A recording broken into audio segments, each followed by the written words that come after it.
Hello, welcome. You are watching the Design Your Self-Care Plan webinar. My name is Amanda, and I will be sharing my screen to show you a presentation. So here we go. Okay, so I am hoping that this all works out and that you can see my screen, and we will get started. I do want to share with you that you are here for a 1-hour workshop. Now, this is intended to start a conversation around self-care, and so it's just the beginning. And I will go through what you'll need and what to expect. I wanted to first start just to get right into acknowledging where I am and the land that I am on. Now, I know that this is digital space, so you could be anywhere. And where I am, it is in Toronto. I'm still in the place of learning, and I don't feel that it's right for me to be here reading off of a land acknowledgement. But I do want to share, and I do want to acknowledge the people that do and have resided in this land. So acknowledge the people of the Huron-Wendat, the Haudenosaunee, the Anishinaabe, and their descendants. And I want to share 2 Indigenous course resources that are free, and they will be found in the resource section. And I will address where you can find that. Yeah, I think that we're in a place of learning, and that is where my place is right now. And I'm here to share that information with you so that you can get to know more and feel more involved in Canadian history, or even in any country, the history of Indigenous folks who are here. So, who am I? Throughout the presentation, if there are any pictures, I'm going to describe them for anybody who may not be watching this, but are listening. So there's a picture of me smiling on the left, and then on the right of that, there is a logo of CreateBeing. And so my name is Amanda Lederle. I'm an artist. I'm also an active listener and a peer support. My pronouns are they, them. And I founded CreateBeing. I started CreateBeing because I found that there weren't a lot of mental health resources, and I wanted to share the ones that I found, and created some workshops and discussions around that. I think that's about it. You can find me on Instagram, Amanda Lederle, or you can find CreateBeing on CreateBeing.com or on Instagram, CreateBeing. I wanted to show you some of my work as an artist and a creative entrepreneur. It's a lot of work to dig deep and find how you feel and where your feelings are sitting, and to be able to then create, make, and execute something. That journey, yeah, that self-discovery and bringing up all of those things and putting it into work is a whole process. And as if you're an artist or a creative entrepreneur and you're hearing this, you probably understand what that feels like. It's a lot of work that needs to be done. And the work that I do honors the journey of someone's experience, namely, obviously my own, but through my mental health experience and understanding of self, I've created this work. So if you want to see more of my stuff, you can find me at amandalederle.com or on Instagram. So before I get into it all, I really think that it's important for us to recognize what self-care, what the foundation of it is. In my perspective, I think it's all about the process.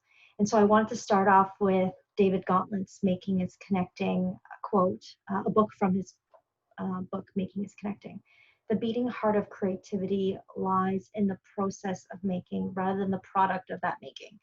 And if we were to utilize the artistic side of the making, what I want to address here is in the process of understanding who you are as a person and finding the right tools and the activities that make you who you are, that is more valuable than the outcome of you feeling a certain way after your self-care practices. It's what we think beforehand and how we integrate that into our lives. That process of understanding and self-care is really the heart of this whole presentation.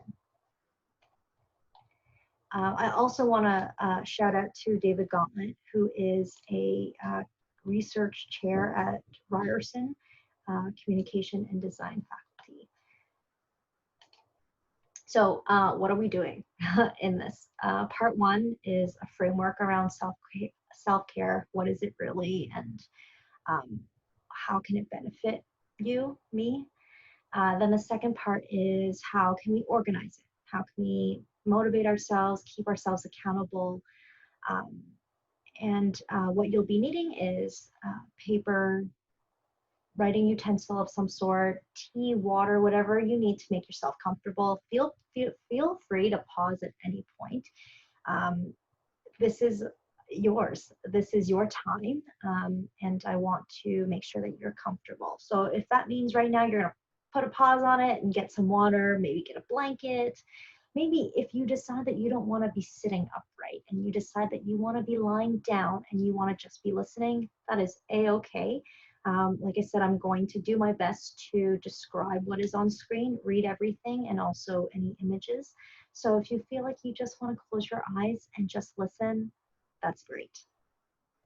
Any of the resources that you see here, people I named, books, courses, things like that, you can find on createbeing.com/self-care plan resources.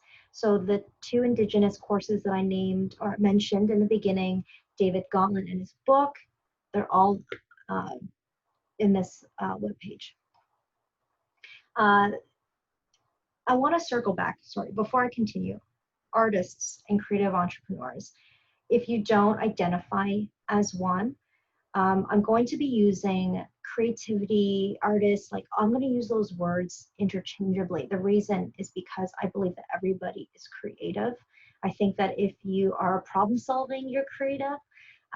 If you had to figure out what you had to eat or what clothes to wear today, I think that comes from a creative place in that decision making. So I'll be using those words interchangeably. Okay, so like, why should you care? I read an article from CMHA, I believe this was last May. It's called Going It Alone. Again, it's in the resource. And they did a research on entrepreneurs and the effects mental illness or mental health has had on entrepreneurs. And so what they came out was they found that 67% of entrepreneurs were stressed about their business's cash flow.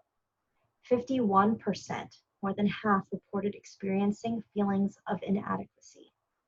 66% of entrepreneurs face difficulty managing work-life balance due to entrepreneurial stress.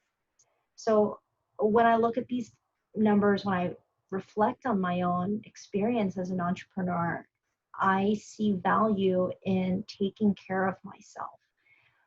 What I've noticed in talking to other artists and other entrepreneurs is that as creatives, we're giving people, whether it's in your work or with other people in the community, you're giving.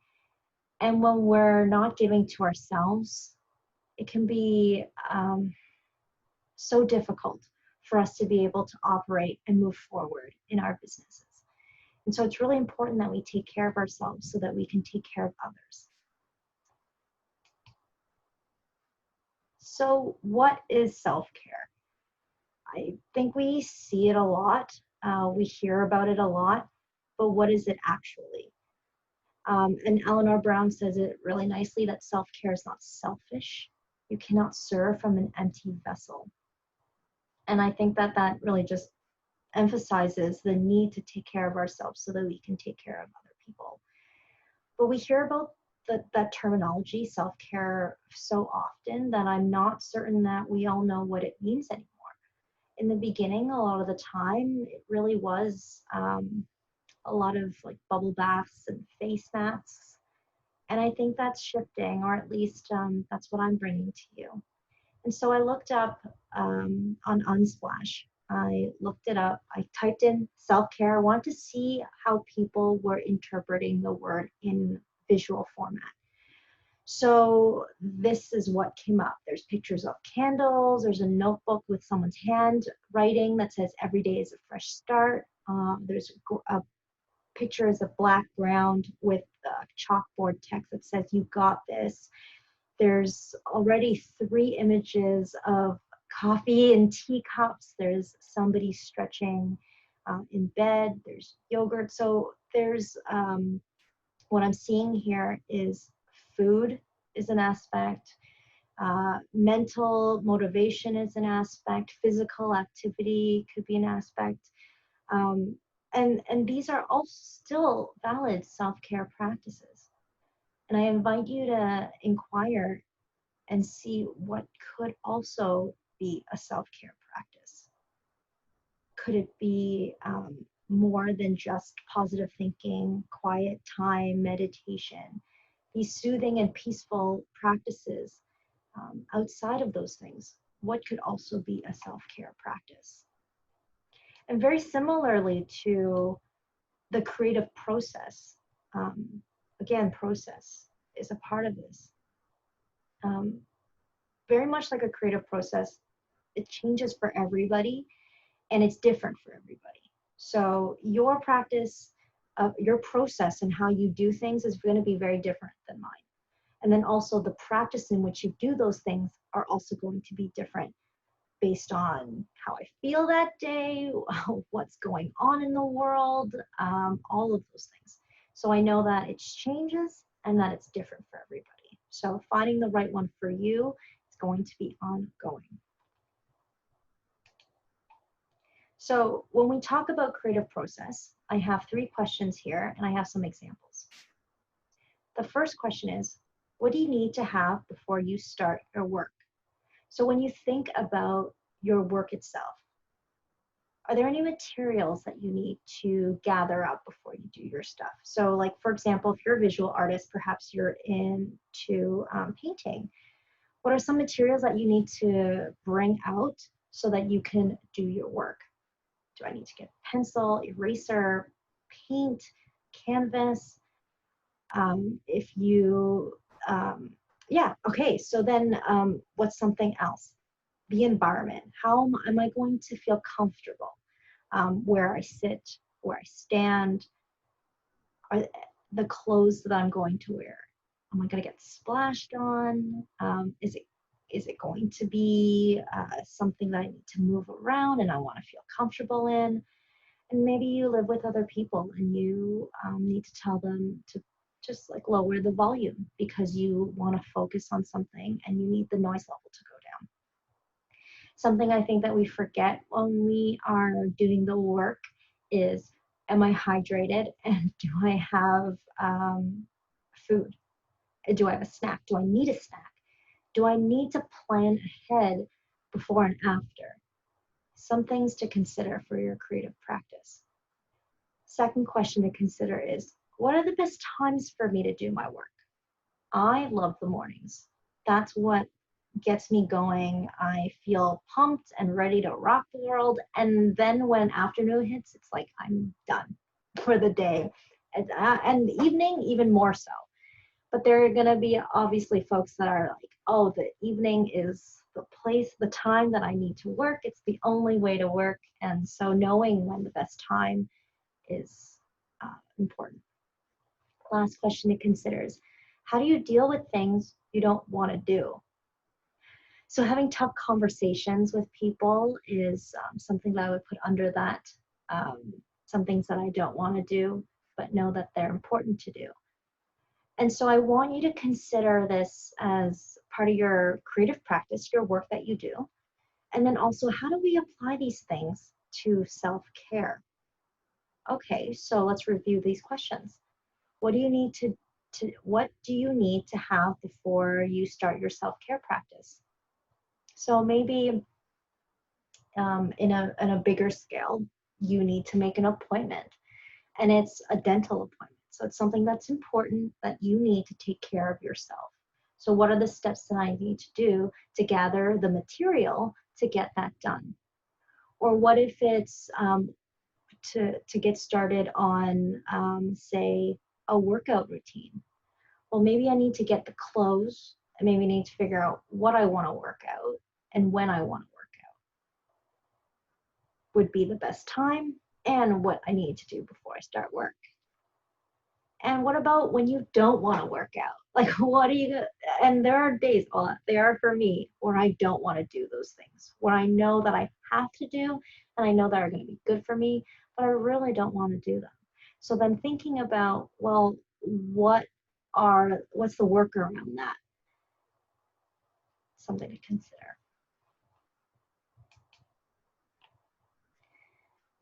There's a lot of thinking happening here, and I think it's really important that we recognize that self-care comes down to it being a mentality. What we see here is a picture of a boxer in the ring with somebody outside the ring fixing their helmet. So how we think of ourselves is so important, and how we coach ourselves in a situation is really important. So all of that work is also self-care, and how we think about our self-care is also part of that work.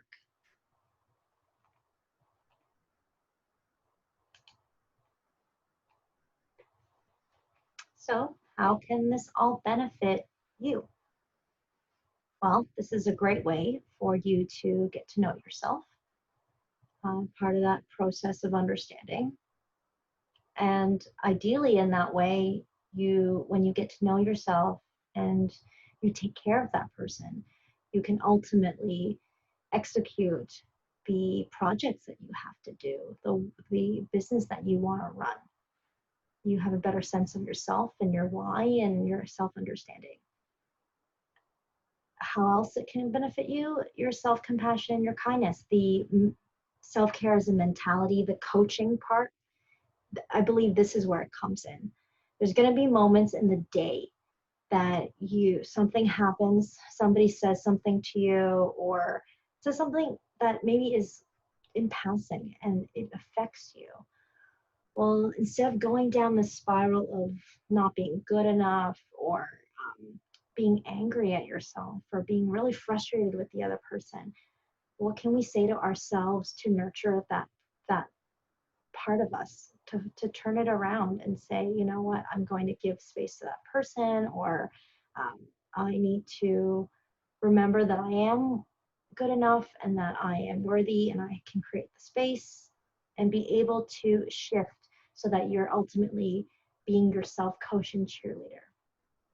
So self-care isn't just like, oh, on Sundays I'm going to take care of myself. It could be also in the moments in the day. And how else can it benefit you? It can prevent burnout. When we accumulate all of this frustration and overwhelmed feelings and we don't address them, they can all clump up and feel like you just want to stop doing the work that you do. And being able to pause and reflect and see where things are and how they sit in your process of work is really important to prevent you from burning out. And you know what? It's okay if you do. That's the other part of this, right? The self-care is not that ultimately you have to do everything a right way or a perfect way. It's just what it is in this moment, at this time. How can I take care of me right now? So even if you're feeling like, yeah, that's me, I am totally burnt out, let's be okay with that. Or what can I say to myself to lean in and be gentle?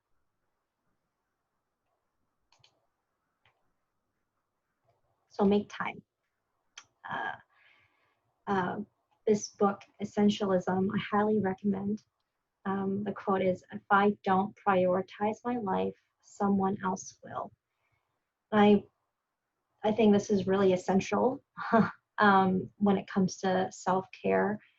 It's not only just putting the time in your calendar. You can. I do. But it's not just like, okay, on Sundays, that's my day. I'm going to take care of myself. How am I making time to take care of myself every moment? In this moment, I am nervous.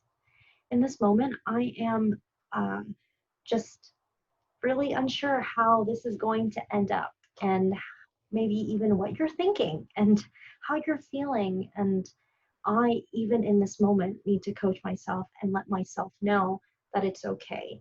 Whatever comes out is genuine. And I'm trying to talk to whoever's on the other side of this video, like you're right beside me or in front of me. And that gentleness, making time even in the moments of feeling so nervous and doubtful, I can still be able to provide myself with care and compassion. So even if it's in the day, week, moments, give yourself that love and care. Okay, so I want to be able to give you something that you can tangibly, or no, you're not you can't touch this, but like you can actually use. So take out your pen and paper, and I want you to make a list. So this is what I call a self-care worksheet. In this activity, I want you to just mind dump, brainstorm all the things that you currently do in one column. Another column, it's things I want to do more of. And then the last column is, what are some obstacles? Here's an opportunity for you to see, what are you doing right now? The last few days, let's say even the last 2 weeks, if you want to shorten it, last week. What have you been doing to take care of yourself? And then in the second column, what are some things you want to do more of? This is not a list where you're like, oh, I don't want you to be shaming yourself, essentially is what I mean. I don't want you to think like, I really should be eating better. I really should be working out. Those are good things, yeah. And I don't want you to feel badly about them. These are things that that maybe we can adjust. So maybe it's not the extreme of, I gotta create like a whole workout plan, but it's in the micro movements. What can we do more of? Just a little bit. And then what are some obstacles? What's holding me back from actually doing these things? Addressing it will help you address them and be able to see them in smaller movements. So I'm going to play some music and give you some time. And if you want to skip this and you want to review this after, I'm playing the music for 2 minutes. But if you would like, you can do them now so that you're in the moment and you don't have to go back to it.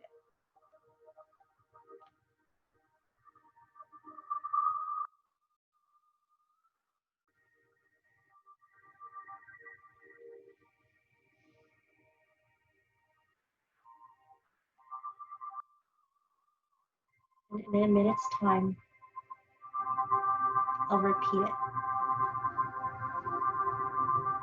so you know that you have 1 more minute to wrap up.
So the activity is things I do, things I want to do more of, and what are some obstacles?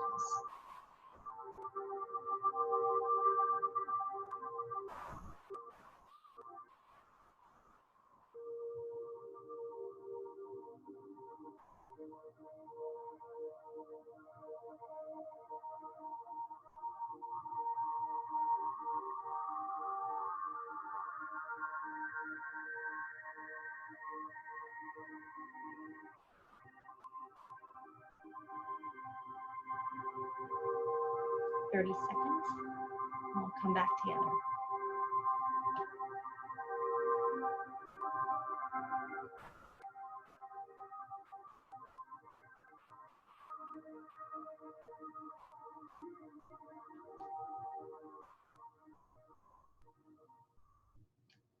Great.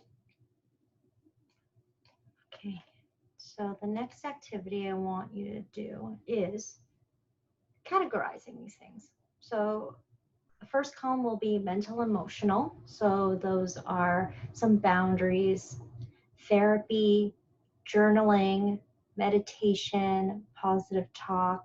So what kind of activities would be categorized under mental and emotional? And the second column is physical, exercise, eating well, sleeping, going to the dentist.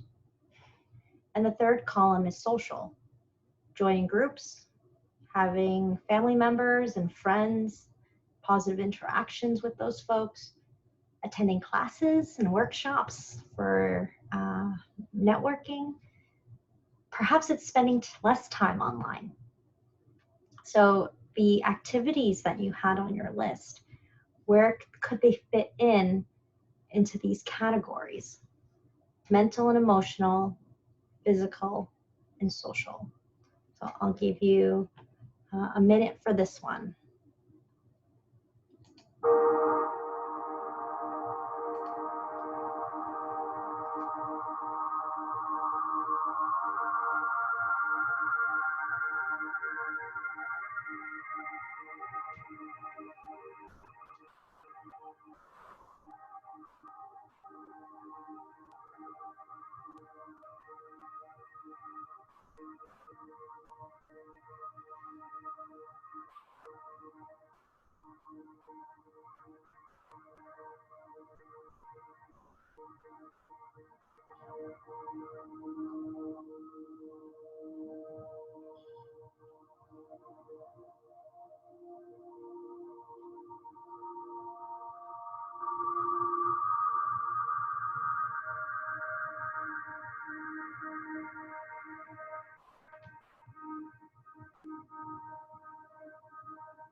Okay, thank you. So I hope that the exercises allowed you to just mind dump all of these things that maybe have been sitting on your mind, things that you want to do, things that you're like, I really want to do, but I just don't want to do them. And ways that we take care of ourselves is not just one way. It could be, I mean, these categories, I'm limiting to 3, but we can have so many more. And how you break them down and the parts of you that need to be taken care of, and you taking on your personal leadership to be able to take care of these things for you, and hopefully have a better understanding of what maybe is either holding you back, and finding a strategy to break them down and to execute them.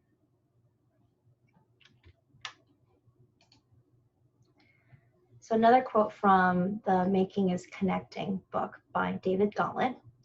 It is through the doing of making things that we develop a sense of ourselves as purposeful and inventive, bringing something forth and participating in the world. This is, so in the book itself, it's talking about creating and then being able to share it with other people online. And so that's where the participating in the world part comes in. And I wanted to interpret this in a self-care way, in saying that it's through the action of the care that I'm giving myself, that when I bring it into the world, people can also see that I am taking care of myself actively. And through my personal leadership, I'm able to inspire other people to also do and take care of themselves. And I'll share more about that later. Here is some self-care tips to hopefully it helps you to conceptualize all the things that you're doing, and also gives you some tips on how to frame your mind when it comes to doing those things. The first one is balance and consistency.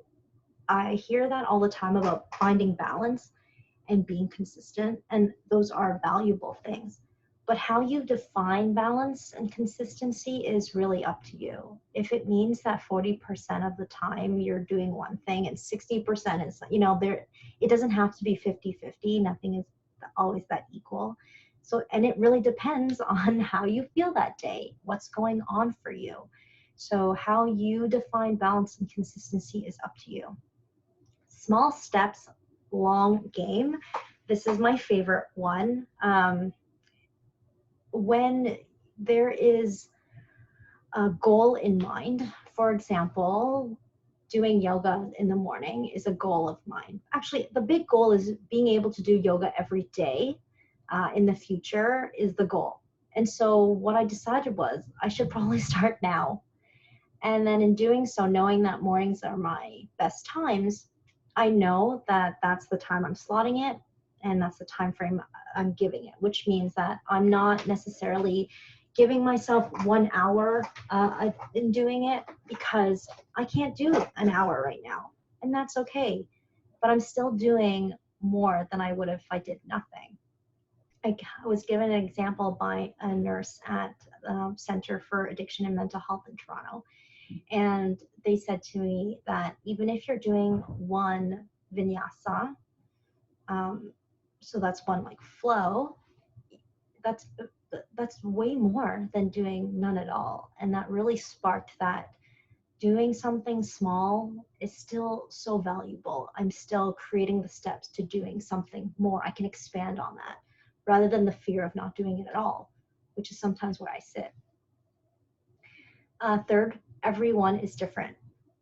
Yeah, like I was saying before, your process, your practice is going to look so different from mine. And so comparing it doesn't really make sense to. Sharing, yes, but comparing, it's not necessary. And it's just like totally different people, totally different scenario to be comparing my care to yours. Every day is different. Oh yeah.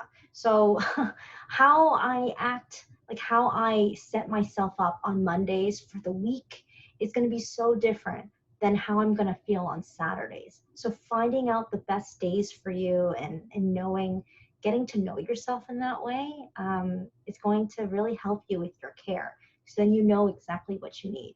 So for example, Mondays, I always check the beginning of the day, what I'm going to do, how and what meetings I need to go to. And so the energy, the motivation, the mental coaching that I need will be very different from the day that I take off and where I don't wake up in the morning and do that practice. So every day has a different need. Habitual and changing, ongoing revision and practice. This whole process is always going to be changing. Who I am 5 years ago in that practice is going to be different from 10 years from now, and whatever reality that I have in that moment. And compared to now, it's always changing, even in the last few months, weeks, days even. I want to befriend myself, and I want to make sure I'm taking care of that person, me, and meeting myself where I'm at, what I need. And lastly, serve from a full cup. And serving others can also fill this too. It's not just about giving. Sometimes I find this is challenging for some folks, because a lot of the time I hear that to fill one's cup is to actually be with other people. And again, that really is just about like what works for you. For me, I like to be inward and I like to regenerate that energy within me, and that works for me.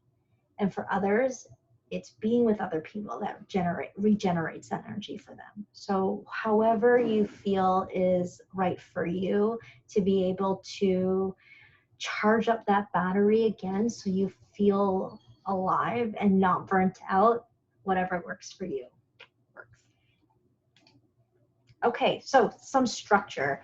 So I want to share some ways that I've started to track. I've used this bullet journal. CreateBeing, my company, came up with this. This is a bullet journal. I also have lined ones. And this little notebook has been really valuable to me because what I started to do was use bullet tracking as a way to track my practice. So in this case, actually the image, so there, the left is the bullet journal with the hand-drawn graph. At the top it says emergency, and then on the left-hand side there's the categories that we discussed. And then moving from left to right, those columns are what I filled in. And then the picture on the right is another page from the notebook with markers and pencil case and my phone, because I was listening to a podcast at the time, of a tracker that I created. So in this case, this is actually what's pictured of me filling in the tracker. So for me, I found it valuable to color it in every day. There are, of course, other options like apps that you can use to track. But in this case, this is my style in which I wanted to do. I want to show you, this can also be really great for, as a self-care practice, a gratitude list. Being able to write down the things that you're grateful for can really help you reframe your mind and remember the things that you have in life. So you are moving from a place of abundance rather than a scarcity. Now the tracking isn't always the same.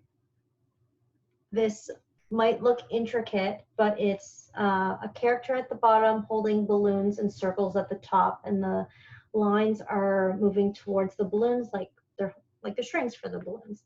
And to be really honest with you, I created this because I was tired of drawing the tracker, and so I drew circles. And then I thought, well, it would be easy just to make the lines, and so I made a whole story out of it, and I did another one here with a robot. And this was so entertaining to me that I liked the idea and I kept going with it. I also understood how much work it might feel to be creating something like this. So that's why the bullet journal was really helpful, because it helped me with those guidelines. So I was able to draw triangles and boxes and just fill them in. This one I got creative and I did pumpkins. But it doesn't need to be difficult, and I think that's what it comes down to. It really doesn't need to be difficult, and in fact, maybe that's the key, is that it shouldn't be difficult, whatever fits you. So this is my structure, but your structure could be something different. Maybe you have an agenda and you prefer to write it down. So on the left-hand side, you'll see a hand over a keyboard and a calendar, and this person is handwriting it. Or on the left, you have the option of handwriting in an agenda, or in the background, you see somebody holding a phone. So maybe you're putting it in your calendar. So it's a digital way of organizing your care, whatever works for you. Then I have something that I think, it's an app. It's a picture of an app from the Google Play Store. This app I use is called My Affirmations, and every morning I get an affirmation message. This has helped me to reframe my mind when I wake up. Sometimes when I wake up, I don't have, I don't know, positive things, and so this has reminded me that this is available to me. And I don't always have to come up with the answers or the things that might spark something. I can use tools like this to help me. So how do we keep ourselves motivated? That is something that will be, of course, more particular to what you're doing and how you operate. But I recommend remembering why you're doing this, why it's important for you to take care of yourself. Often we hear knowing your why or start your why. So that's a book from Simon Sinek. Um, it's important. And for the most part, I'll address that I didn't mention this in the beginning. And that's because I think that understanding the process of how you do something, what you already have, is very valuable.